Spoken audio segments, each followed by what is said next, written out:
Hi guys. ඔන්න අද අපි ආවේ කැට් විලේජ් එකට. තවත් ගන්න තියෙනවා අපිට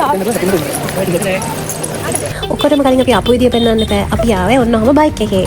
ඔන්න ඔය වගේ වටපිටාවේ ලස්සන බලාගෙන අපි ආවේ එන්ට්‍රන්ස් එකට. වීඩියෝස් වලින් දැක්කම මම හිතුවේ නෑ මෙච්චර පරි ගොඩක් තියෙනවා කියලා. පුදුම අමාරුවකින් නැග්ගේ. මගේ ඇඳුම ගොඩක් බරයි. ඒකින්ද මට තවත් ටොට්ටක් අමාරු වුණා. ඔයගලන්ට පුළුවන් ඕනම් මේ කැට් විලේජ් එකටම ඇවිල්ලා මෙතනින් ඔයගලන් කැමති ඇඳුමක් අරගෙන මේකප් කරගන්න. මට වගේ පිස්සුවක් නැත්තම් මේගොල්ලන්ගේ ඇඳුම් අඳින්න ඔයගලන්ට පුළුවන් ඔයගලන්ට පහසු ඇඳුමක් ඇඳගෙන එන්න. අපි මේ කලබලෙන් යන්නේ අපේ ෆොටෝ ෂූට් ලොකේෂන් එකට. හවස ආවට මාරම රස්නේ ඇත්තමයි. ඉතින් අපි ආපු කාලේ වැඩි වතුර නැහැ. ඔයගලන්ට පේනවා ටිකක් හිඳිලා තියෙන්නේ කියලා. අස්සෙව වැදලා නැහැ. පැදලා බලන්න ආස හිතේ. අපි නම් මෙයාගේ උඩට නැගි ෆොටෝ ෂූට් එකට.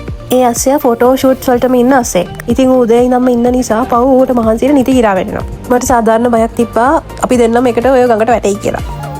ඉතින් ඔයගොල්ලන් කැට් විලේජ් එකට ආවොත් ඒගොල්ලන් ගොඩක් ඉවෙන්ට්ස් ඕගනයිස් කරලා තියෙනවා. අපි ගත්ත පැකේජ් එකට එඩිටඩ් ෆොටෝස් 30ක් හම්බෙනවා. ඒ වගේම අන්එඩිටඩ් ෆොටෝස් 500ක් විතර හම්බෙනවා. ඉතින් ඇඳුම් වලටයි මේ ඔක්කොම ෆොටෝ ෂූට්ස් කරන්නයි අපිට ගියේ 2.5 මිලියන් වියට්නාමීස් ඩොලර්. මේ ඔයගොල්ලන්ට පේන්නේ සංවේදී රූප රාමු ටික. මම මෙයාව එක්කන් ආවට මම මරන්න තැත් කරපු අවස්ථාවක්. ඇත්තට මේ ෆොටෝ ෂූට් කරපු එක්කෙනා මාරම හොඳයි. අපිට ඉන්න පෝසර්ස් ඔක්කොම කියලා දෙනවා.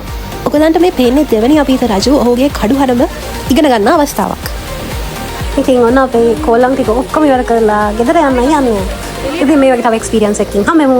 බයි.